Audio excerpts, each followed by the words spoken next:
4e jour de l'ouverture de mon nouveau service de consultation de tarot, mais attention, par courrier.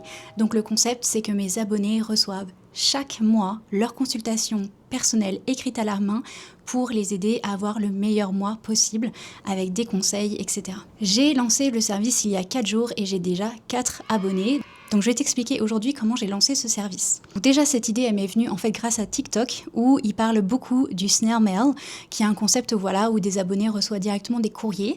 Bon ça n'existe pas pour les tarologues mais en tout cas ça existait pour les artistes et donc je me suis dit que je pouvais réinterpréter ce service à ma façon pour faire de la tarologie. Donc la première chose que je fais, c'est pas ma première entreprise. Donc je sais que quand on lance un nouveau service ou un nouveau produit, la première chose à faire après avoir brainstormé et trouvé vraiment le concept qui nous plaît et qui est facile à implémenter dans sa vie, c'est important ça, de ne pas avoir une trop grosse charge de travail par rapport à ce qu'on veut créer, je crée toujours un questionnaire. Quoi que je fasse avec mon entreprise, je crée toujours un questionnaire d'intérêt où je vais présenter le concept à mes abonnés et voir si ça les intéresse.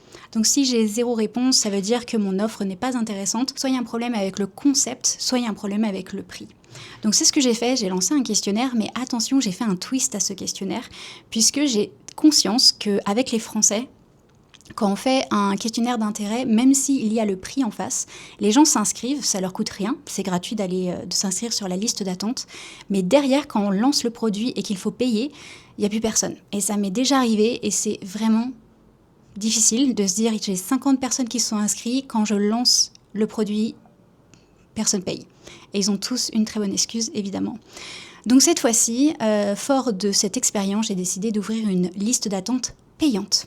Oui, payante. Quand j'ai ouvert le questionnaire, j'avais même pas de photo du produit, j'avais rien du tout, juste mon idée et un prix. Et j'ai lancé ça et finalement en 4 jours, j'ai déjà 4 abonnés, donc 4 personnes qui ont payé. Et donc grâce à cet argent, j'ai un peu de trésorerie pour m'acheter ce qu'il va me falloir pour relancer le produit, donc du papier à lettres, une imprimante, etc. On se retrouve demain pour l'évolution de ce projet. Bisous!